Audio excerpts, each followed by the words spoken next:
Hello, my friend, and welcome back. Today, I'd like to talk about parents. And yesterday was Mother's Day, and it kind of just had me thinking and to feel inspired to speak about our parents. And now I think that a lot of people love and appreciate our parents, and I do as well. Like I now have a wonderful relationship with both of my parents. However, I think along with a lot of people that our parents have left some, I guess, marks on us, scars on us. And a lot of that comes from us thinking that our parents should have been a different way. And that judgment allows our psyche to kind of hold on to certain things and to put labels on certain things that our parents might have done to us. And what we really need to understand and bring our awareness to is that that is a judgment, and that when we are thinking that someone else, parents or not, should be behaving in a different way, that is a judgment. And what we need to do is bring our awareness to that and take a step back and to realize that we aren't here to judge, and we aren't here to tell other people how they should act and how they should live their lives. We are very much all on our own individual journeys, and our journeys look different, and our journeys help us to learn things that our soul wants to learn or needs to learn. And when we place judgment on, like, well, you did this and you did that and yada yada yada, that is where the suffering comes in. And like we've talked about before, pain is inevitable, but suffering is optional. And continuing to hold on to things and to harbor things on wishing that things would have been differently or that people would have acted differently is very much hurtful to ourselves. It doesn't do anything to them. It's not, even if you were to tell them, like, yes, it is important to speak your truth and to say, you did this and it hurt me and everything like that. The tricky part about that is before you say that, you must tell yourself that you are going to get the healing just from speaking those words and just speaking your piece to that person.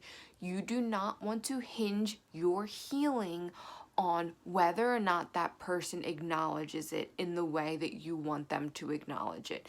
You may want them to say, "Oh my goodness, I never meant to treat you like that, and I am so, so sorry. I would never do that again. And if I could go back in time, I would take that away."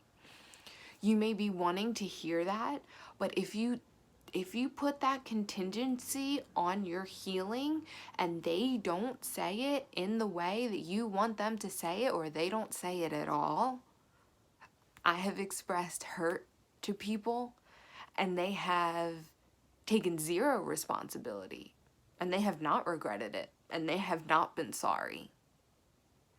And at that time, I was putting, hinging my healing on them apologizing and being sorry. And then when they didn't, it was even more hurtful than the original act. So when you are expressing yourself to someone, which, yes, is healing to do, you need to tell yourself that, like, okay, just me telling them and expressing to them how I feel is my healing, and how they choose to react is outside of my control. Therefore, I am not going to hinge any part of my own feeling or healing upon what they say. And that is so important. And I feel as though that really comes into play with parents, because when a parent has a child, they very much do things on what they believe is right. and coming from their perspective. And Eckhart Tolle talks about this, and I know I reference this book a lot, but it really is a fantastic book. And if you haven't read it, I highly recommend. It's probably my top 3 books that I would ever recommend. Is Eckhart Tolle talks about people functioning from their thinking mind, their egoic mind, and knowing no other way, having no realization that they are not their thinking mind, that they are the observer of their thinking mind. And because people have no awareness to that, they have no other choice but then to function from their thinking mind. And I want to say that again. They have no other choice than to function from their thinking mind.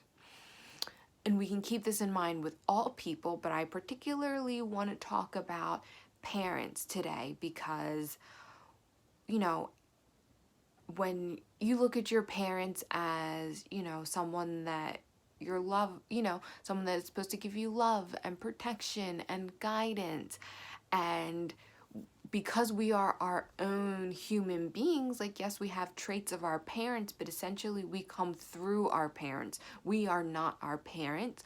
We have our own ideas of what, especially as we grow into adults, we have our own ideas of what they should have done or what they should have said, or this is how you should have parented me and this is not.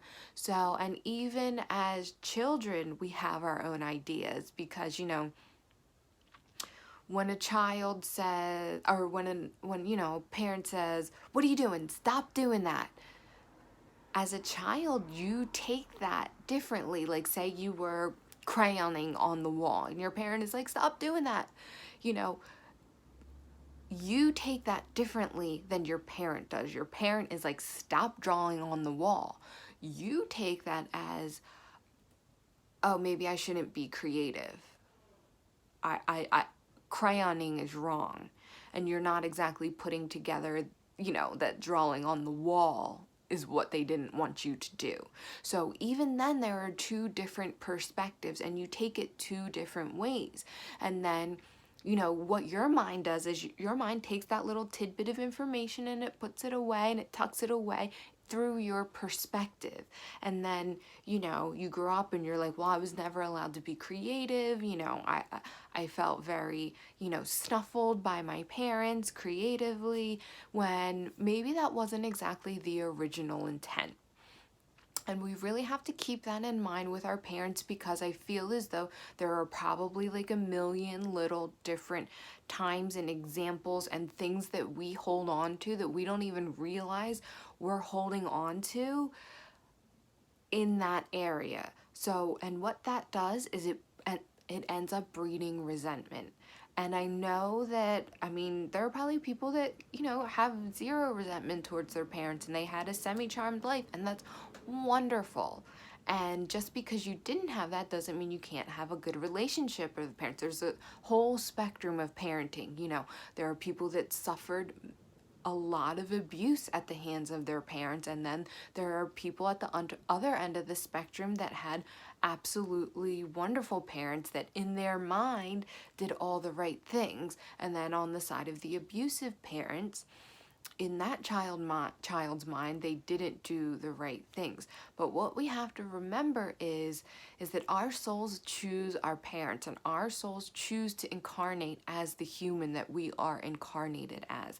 And when someone is suffering, especially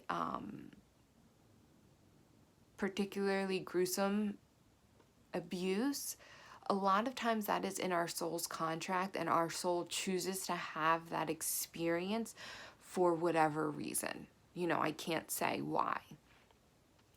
However, so, maybe you experience it to gain empathy, maybe you experience it because then it turns your life towards a path that you were meant to take.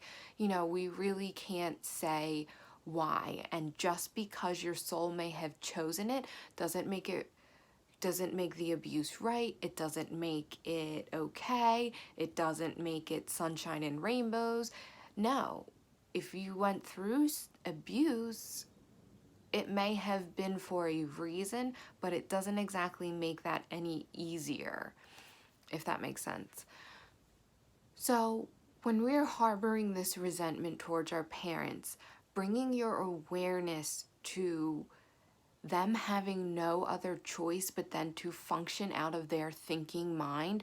And their thinking mind is made up of past experiences, how they were parented, their childhood experiences, coupled with their beliefs as an adult, and then believing how they should be doing things.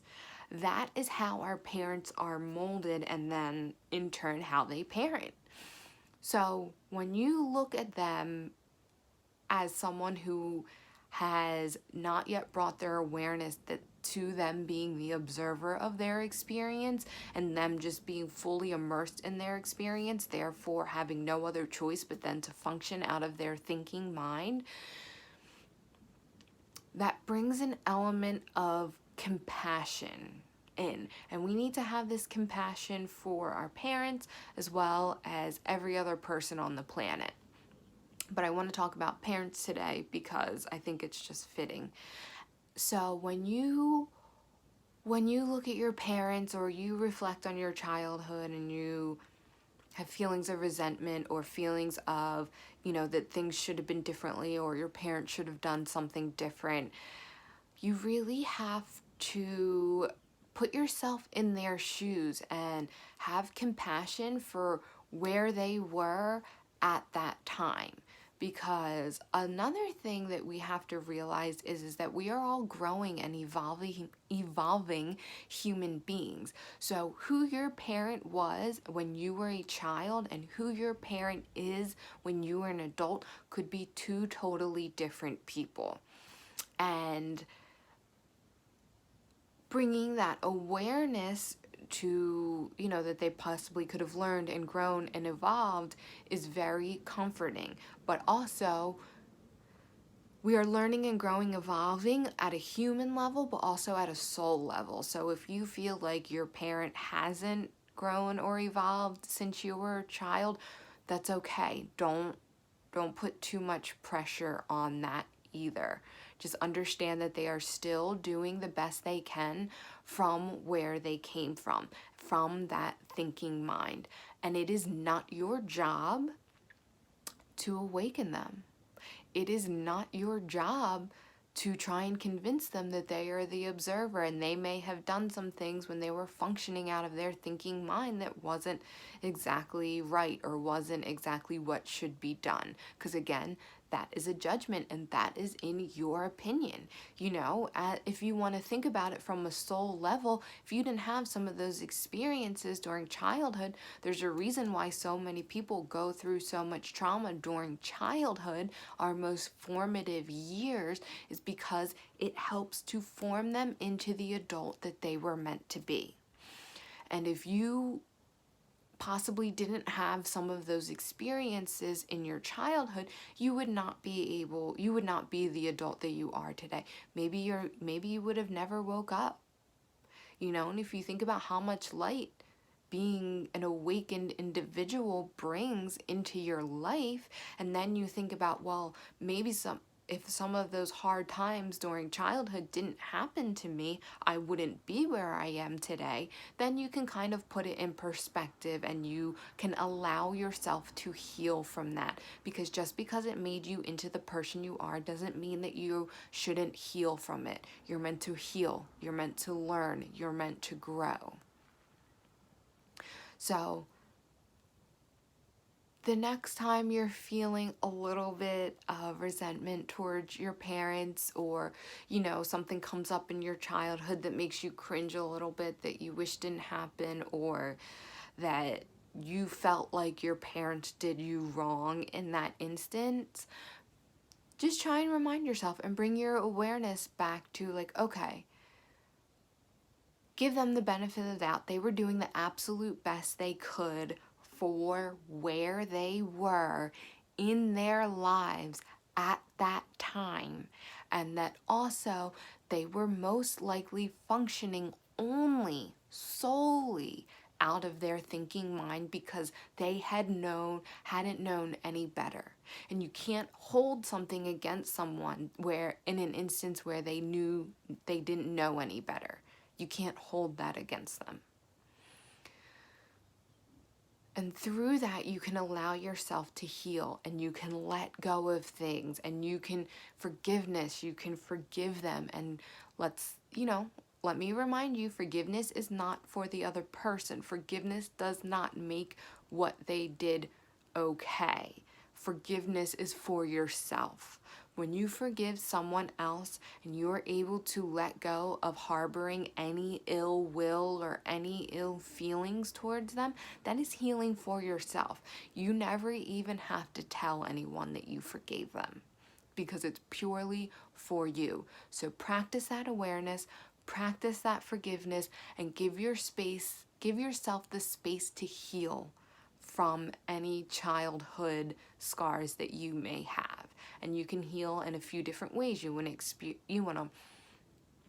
If emotions come up, you want to allow those emotions to be. You want to acknowledge those emotions. You don't want to fight the emotions, and you want to know that it's temporary and let them go, and just feel them and let them go. Something else that works really well is when you are feeling a scar from childhood come up, is to imagine yourself at that age and then giving yourself a hug and holding yourself and telling yourself, your younger self, that it's going to be okay, that you're strong, and you are going to be better for it, and you're going to learn, and you're going to grow, and everything is going to be okay. But most importantly, just give yourself an energetic embrace. And those are a couple ways that you can help to heal. And if you have deep childhood trauma, I encourage you to seek professional help. I think therapy is way underrated. And I would definitely encourage you to seek out a professional to speak about some things, because sometimes it is just so healing to speak to someone who is completely objective and someone who, let's be real, isn't gonna tell anybody. So, and just speaking that and expressing how you feel is just so healing. So that is our message for today, my friend. I hope that you enjoyed this video, and my name is Anne. Thank you so much for watching, and I hope to see you soon.